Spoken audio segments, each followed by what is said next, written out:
Jesus redefined worship not in a place, but in spirit and truth. But in spirit and truth. Madalas po katanong ako ng araw yan. Kaya po pinag-aralan ko yan. Mababasa po natin yan sa John 4:24.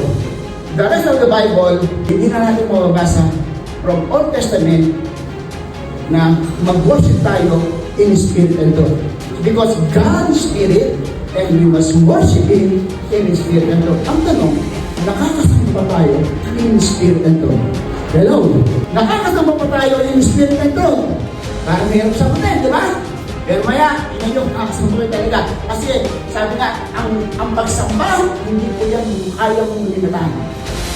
Grabe po yan, hindi isa kahit. Alam mo, lahat po ng maganda ay pagsamba. Lahat ng maganda ay pagsamba. Pero worship is a lifestyle. Worship, ito po yung mga oldest meaning na minsan nakikita natin. Worship, giving ultimate honor and submission.